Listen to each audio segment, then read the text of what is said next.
तर मित्रांनो, एका नव्या स्पेशल सुपर क्लासमध्ये आपले या स्वागत आहे आणि आज आपण या सुपर क्लासमध्ये इतर सुपर क्लाससारखेच अतिशय महत्त्वाचे जी के प्रश्न कव्हर केलेले आहेत. येणाऱ्या प्रत्येक भरतीसाठी उपयुक्त असणारे प्रश्न असतील आणि त्यामुळे आपल्याला या सुपर क्लासला सुरूपासून शेवटपर्यंत नक्कीच पाहायचं आहे. ही सर्वात पहिली रिक्वेस्ट आहे. तसेच चॅनलवर तुम्ही नवीन आला असाल तर सबस्क्राईब लगेच करून घ्या. अशाच प्रकारची स्पेशल सुपर क्लास पुढेही एकदम फ्रीमध्ये पाहण्यासाठी. तर या सुपर क्लासला सुरुवात करूया आणि सर्वात पहिला प्रश्न पाहूया. प्रश्न आपल्यासमोर असा आहे, प्रत्येक मनुष्य श्वसनाद्वारे दररोज किती किलो हवा श्वसन करीत असतो? प्रत्येक मनुष्य श्वसनाद्वारे दररोज किती किलो हवा श्वसन करीत असतो? तर ऑप्शन क्रमांक 3 योग्य राहील. प्रत्येक व्यक्ती दररोज श्वसनाद्वारे 10 ते 20 किलो एवढी जी हवा आहे ती श्वसन करत असतो. पुढचा प्रश्न, यंग रीडर्स बोट हा खालीलपैकी कशाचा एक प्रसिद्ध प्रकार आहे? यंग रीडर्स बोट हा खालीलपैकी कशाचा एक प्रसिद्ध प्रकार आहे? ऑप्शन क्रमांक 1 योग्य राहील. यंग रीडर्स बोट जो आहे तो ग्रंथालयाचा एक प्रसिद्ध प्रकार बनलेला आहे. पुढचा प्रश्न, या ठिकाणी यंग रीडर्स बोट हे तरंगते ग्रंथालय कोणत्या नदीवर उभारलेले आहे ते सांगायचं आहे. यंग रीडर्स बोट हे तरंगते ग्रंथालय खालीलपैकी कोणत्या नदीवर उभारलेले आहे?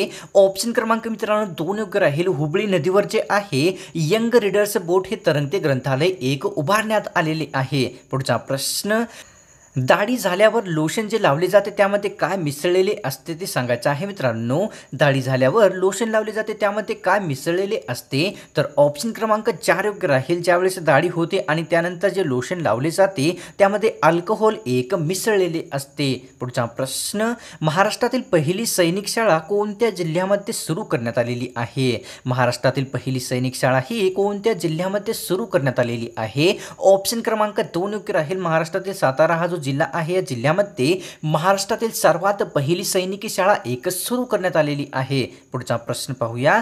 भारतातील सर्वात पहिली अणुभट्टी कोणत्या नावाने ओळखली जात असते? भारतातील सर्वात पहिली अणुभट्टी ही कोणत्या नावाने ओळखली जात असते? ऑप्शन क्रमांक 1 योग्य राहील. भारतातील सर्वात पहिली जी अणुभट्टी आहे अप्सरा या नावाने एक ओळखली जात असते.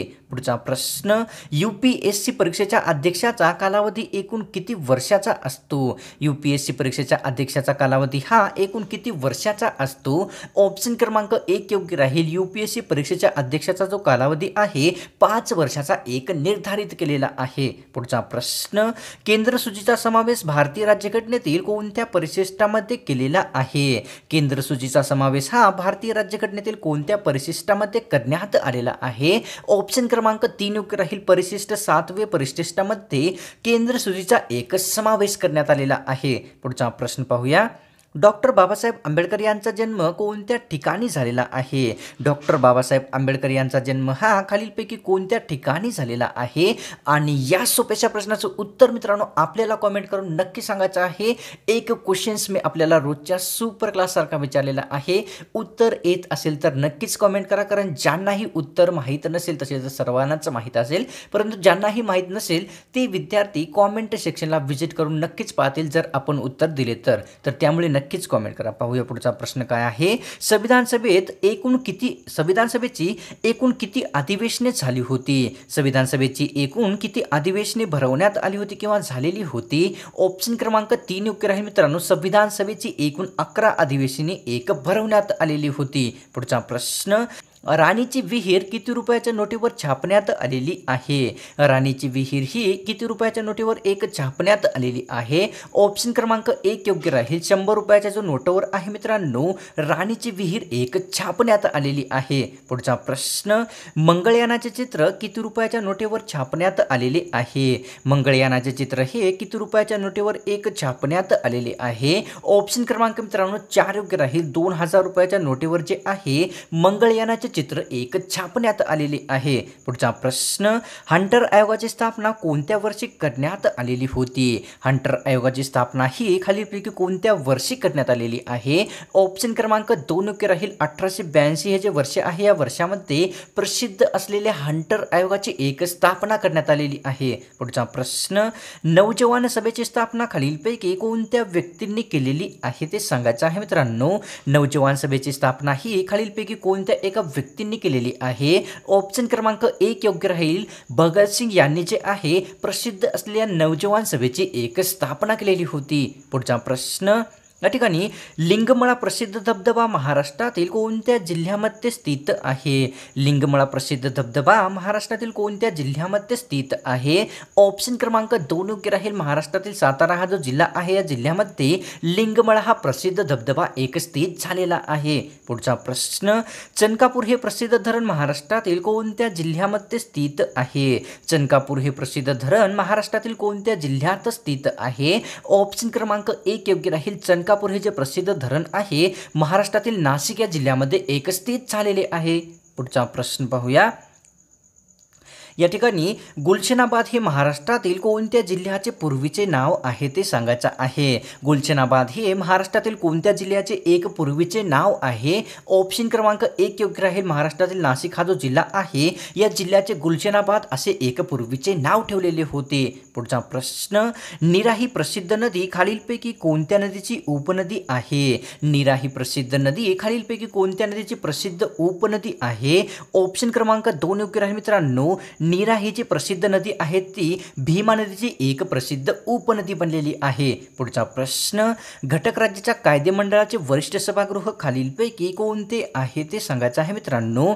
घटक राज्याच्या कायदेमंडळाचे वरिष्ठ सभागृह खालीलपैकी कोणते आहे? तर ऑप्शन क्रमांक 4 योग्य राहील. विधान परिषद हे जे सभागृह आहे घटक राज्याच्या कायदेमंडळाचे वरिष्ठ असलेले एक सभागृह बनलेले आहे. मित्रांनो, अनअकॅडमी आपल्यासाठी अत्यंत महत्त्वाची MPSC mega combat test series घेऊन आलेली आहे. जर आपण ही एक्झाम दिली किंवा टेस्ट सिरीज दिली तर आपल्याला 10 लाखापेक्षा जास्त स्कॉलरशिप मिळू शकते. 50 लकी विद्यार्थ्याला या ठिकाणी अमेझिंग प्राइजेस देखील दिले जातील, जसे की Samsung mobile, JBL headphone, Google home mini तसेच Amazon वाउचर देखील या ठिकाणी प्रोव्हाइड केले जातील.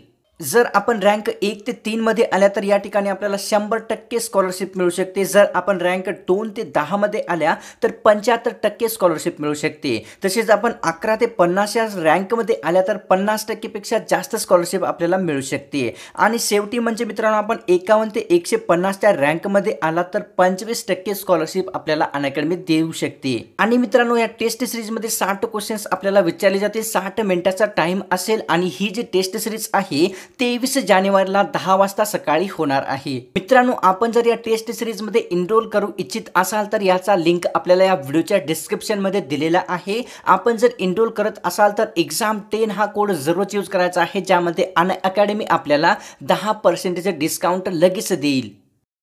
पुढचा प्रश्न, खालीलपैकी कोणत्या संस्थेला शिखर संस्था असे संबोधले जात असते? खालीलपैकी कोणत्या संस्थेला शिखर संस्था असे एक संबोधले जाते? ऑप्शन क्रमांक 2 योग्य राहील. जिल्हा परिषद ही जी संस्था आहे या संस्थेला या ठिकाणी शिखर संस्था असे एक संबोधले जात असते. पुढचा प्रश्न, इशारा हा खालीलपैकी कशाचा एक प्रसिद्ध प्रकार आहे? इशारा हा खालीलपैकी कशाचा एक प्रसिद्ध प्रकार आहे? ऑप्शन क्रमांक 2 योग्य राहील मित्रांनो. इशारा जो आहे तो प्रसिद्ध असलेल्या ग्रंथाचा एक प्रकार बनलेला आहे. पुढचा प्रश्न, घटना समितीमध्ये हंगामी उपाध्यक्ष म्हणून कोणाची निवड करण्यात आलेली होती? घटना समितीचे हंगामी उपाध्यक्ष म्हणून कोणाची एक निवड करण्यात आलेली होती? तर ऑप्शन क्रमांक मित्रांनो 4 योग्य राहील. फ्रँक अँथनी या व्यक्तींची जी निवड आहे घटना समितीचे हंगामी उपाध्यक्ष म्हणून एक करण्यात आलेली होती. पुढचा प्रश्न पाहूया.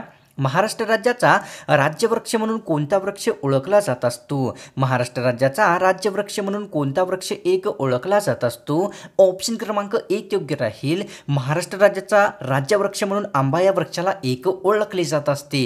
पुढचा प्रश्न, नांदूर मधमेश्वर अभयारण्य कोणत्या नावाने ओळखले जात असते? नांदूर मधमेश्वर अभयारण्य हे कोणत्या नावाने एक ओळखले जात असते? तर ऑप्शन क्रमांक 2 योग्य राहील. नांदूर मधमेश्वर अभयारण्य जे आहे भरतपूर अभयारण्य या नावाने देखील एक ओळखले जात असते. पुढचा प्रश्न पाहूया. या ठिकाणी रूपपूर हा प्रसिद्ध असलेला कोणता ऊर्जा प्रकल्प आहे ते सांगायचं आहे. रूपपूर हा अतिशय प्रसिद्ध असलेला कोणत्या प्रकारचा एक ऊर्जा प्रकल्प आहे? ऑप्शन क्रमांक 3 योग्य राहील. रूपपूर हा जो आहे प्रसिद्ध असलेला अणुऊर्जाचा एक प्रकार बनलेला आहे. पुढचा प्रश्न पाहूया. रूपपूर हा प्रसिद्ध अणुऊर्जा प्रकल्प कोणत्या देशामध्ये स्थित आहे? रूपपूर हा प्रसिद्ध असलेला अणुऊर्जा प्रकल्प खालीलपैकी कोणत्या देशात स्थित आहे? ऑप्शन क्रमांक 1 योग्य राहील. रूपपूर हा प्रसिद्ध अणुऊर्जा प्रकल्प जे आहे ते बांगलादेशामध्ये एकत्रित झालेला आहे? पुढचा प्रश्न पाहूया आपल्यासमोर काय आहे. लाळ निर्मितीचे नियंत्रण शरीरातील कोणता अवयव करत असतो? लाळ निर्मितीचे नियंत्रण हे शरीरातील कोणता एक अवयव करत असतो? ऑप्शन क्रमांक 3 योग्य राहील. लाळ निर्मितीचे जे नियंत्रण आहे शरीरातील मेंदू हा एक अवयव करत असतो. पुढचा प्रश्न पाहूया. कोणते हवाई जहाज प्रति मिनिटाला 240 लिटर एवढे इंधन खर्च करत असते? खालीलपैकी कोणते जहाज जे आहे प्रति मिनिटाला 240 लिटर एवढे इंधन खर्च करत असते? ऑप्शन क्रमांक 1 योग्य राहील. बोईंग 747 हा जो हवाई जहाज आहे प्रति मिनिटाला 240 लिटर एवढे एक इंधन खर्च करत असतो. तर पाहूया पुढचा प्रश्न या ठिकाणी काय आहे. हृदयाच्या ठोक्यावर नियंत्रण ठेवण्याचे कार्य खालीलपैकी कोणता अवयव करत असतो? हृदयाच्या ठोक्यावर नियंत्रण ठेवण्याचे कार्य खालीलपैकी कोणता एक अवयव करत असतो? ऑप्शन क्रमांक 3 योग्य राहील मित्रांनो. मानवी शरीरातील मेंदू हा जो अवयव आहे हृदयाच्या ठोक्यावर नियंत्रण ठेवण्याचे एक कार्य करत असतो. पुढचा प्रश्न. धनविधेयक फक्त कोणत्या सभागृहामध्ये मांडले जात असते? धनविधेयक हे खालीलपैकी कोणत्या सभागृहामध्ये फक्त एक मांडण्यात येत असते? तर ऑप्शन क्रमांक 1 योग्य राहील. लोकसभेमध्ये जे आहे ते फक्त आणि फक्त धन विधेयक एक मांडण्याचा अधिकार आहे. पुढचा प्रश्न पाहूया. लोक आयुक्ताची नेमणूक खालीलपैकी कोणती व्यक्ती करत असते? लोक आयुक्ताची नेमणूक ही खालीलपैकी कोणता एक व्यक्ती करत असतो? ऑप्शन क्रमांक 2 योग्य राहील. घटक राज्याचा जो राज्यपाल असतो तो लोक आयुक्ताची एक नेमणूक करत असतो. पुढचा प्रश्न. सोनालिका ही खालीलपैकी कोणत्या पिकाची एक प्रसिद्ध जात आहे? सोनालिका ही खालीलपैकी कोणत्या पिकाची एक प्रसिद्ध जात आहे? ऑप्शन क्रमांक 2 योग्य राहील मित्रांनो. सोनालिका ही जी प्रसिद्ध जात आहे ती गहू या पिकाची एक प्रसिद्ध जात बनलेली आहे. पुढचा प्रश्न पाहूया. पिकासाठी मोफत विमा लागू करणारे भारतातील प्रथम क्रमांकाचे राज्य कोणते बनलेले आहे? पिकांसाठी मोफत विमा लागू करणारे भारतातील प्रथम क्रमांकाचे राज्य कोणते बनलेले आहे? ऑप्शन क्रमांक 1 योग्य राहील. भारतातील महाराष्ट्र हे जे राज्य आहे पिकांसाठी मोफत विमा लागू करणारे प्रथम क्रमांकाचे भारतातील एक राज्य बनलेले आहे. घटना समितीवर मुस्लिम लीगच्या किती व्यक्तींनी बहिष्कार टाकला होता ते सांगायचं आहे. घटना समितीवर मुस्लिम लीगच्या किती व्यक्तींनी बहिष्कार टाकलेला होता? ऑप्शन क्रमांक या ठिकाणी 3 योग्य राहील. घटना समितीवर मुस्लिम लीगच्या 72 लोकांनी एक बहिष्कार टाकलेला होता. पुढचा प्रश्न. दलितांचा मुक्तिदाता असे खालीलपैकी कोणाला संबोधले जात असते ते सांगायचं आहे मित्रांनो. दलितांचा मुक्तिदाता असे खालीलपैकी कोणाला एक संबोधले जात असते? ऑप्शन क्रमांक 2 योग्य राहील. डॉक्टर बाबासाहेब आंबेडकर यांना दलितांचा मुक्तिदाता असे एक संबोधले जात असते. पुढचा प्रश्न. दलितांचा मुक्तिदाता असे बाबासाहेब आंबेडकर यांना कोणी म्हटलेले होते ते सांगायचं आहे. दलितांचा मुक्तिदाता असे बाबासाहेब आंबेडकर यांचे वर्णन कोणत्या व्यक्तीने केलेले होते? ऑप्शन क्रमांक 4 योग्य राहील. सयाजीराव गायकवाड यांनी डॉक्टर बाबासाहेब आंबेडकर यांचे वर्णन दलितांचा मुक्तिदाता असे एक केलेले होते. तर पुढचा प्रश्न पाहूया या ठिकाणी. कोणत्या समाजाच्या प्रचारासाठी सुबोध पत्रिका एक सुरू करण्यात आली होती? खालीलपैकी कोणत्या समाजाच्या प्रचारासाठी सुबोध पत्रिका एक सुरू करण्यात आलेली होती? ऑप्शन क्रमांक 4 योग्य राहील. प्रार्थना समाजाच्या प्रचारासाठी सुबोध पत्रिका एक सुरू करण्यात आलेली होती. पुढचा प्रश्न.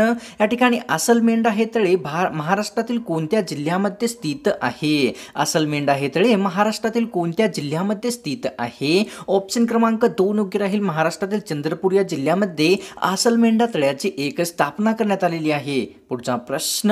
या ठिकाणी घोडझरी हे तळे महाराष्ट्रातील कोणत्या जिल्ह्यामध्ये स्थित आहे? घोडझरी हे तळे महाराष्ट्रातील कोणत्या जिल्ह्यामध्ये येते किंवा स्थित आहे? ऑप्शन क्रमांक 2 योग्य राहील. महाराष्ट्रातील चंद्रपूर या जिल्ह्यामध्ये घोडझरी तळ्याची एक स्थापना करण्यात आलेली आहे. पुढचा प्रश्न. सूर्यमालेतील आकाराने सर्वात मोठा ग्रह खालीलपैकी कोणता आहे? सूर्यमालेतील आकाराने सर्वात मोठा ग्रह खालीलपैकी कोणता आहे? ऑप्शन क्रमांक 2 योग्य राहील. गुरुग्रह हा जो ग्रह आहे तो सूर्यमालेतील आकाराने सर्वात मोठा असलेला एक ग्रह बनलेला आहे.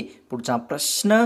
या ठिकाणी सिनाबार हे खालीलपैकी कशाचे धातुक आहे? सिनाबार हे खालीलपैकी कशाचे एक धातुक आहे? ऑप्शन क्रमांक 3 योग्य राहील. सिनाबार हे जे आहे मित्रांनो ते पाऱ्याचे एक प्रसिद्ध धातुक बनलेले आहे. पुढचा प्रश्न. या ठिकाणी क्लॉस्ट्रिडियम या जीवाणूमुळे खालीलपैकी कोणता रोग होत असतो ते सांगायचं आहे मित्रांनो. क्लॉस्ट्रिडियम या जीवाणूमुळे खालीलपैकी कोणता एक रोग होत असतो? ऑप्शन क्रमांक 1 योग्य राहील. धनुर्वात हा जो रोग आहे तो क्लॉस्ट्रिडियम या रोगामुळे जीवाणूमुळे होणारा एक रोग बनलेला आहे. पुढचा प्रश्न या ठिकाणी शिजवलेले अन्न खालीलपैकी कोणत्या जीवाणूमुळे खराब होत असते? शिजवलेले अन्न हे खालीलपैकी कोणत्या जीवाणूमुळे खराब होत असते? तर ऑप्शन क्रमांक 1 योग्य आहे. क्लॉस्ट्रिडियम या जीवाणूमुळे शिजवलेले जे अन्न आहे ते खराब होण्यास एक कारणीभूत ठरत असतात. तर मित्रांनो, आजची ही स्पेशल सुपर क्लास आपल्याला कशी वाटली? नक्कीच गॅरंटी आहे की आपल्याला सुपर क्लास आवडलीच आहे. तरी पण कॉमेंट करून नक्कीच सांगायचं आहे की सुपर क्लास आपल्याला कशी वाटलेली आहे. आणि चॅनलवर या नवीन आला असाल तर सबस्क्राईब लगेच करून घ्या. आणि अशाच प्रकारची स्पेशल सुपर क्लास पुढेही पाहण्यासाठी या सुपर क्लासला सोडण्याच्या पूर्वी एक लाईक नक्कीच करायचा आहे. ही 2 रिक्वेस्ट आपणा सर्वांची आहे. तर मिळतो एका नव्या स्पेशल सुपर क्लासमध्ये.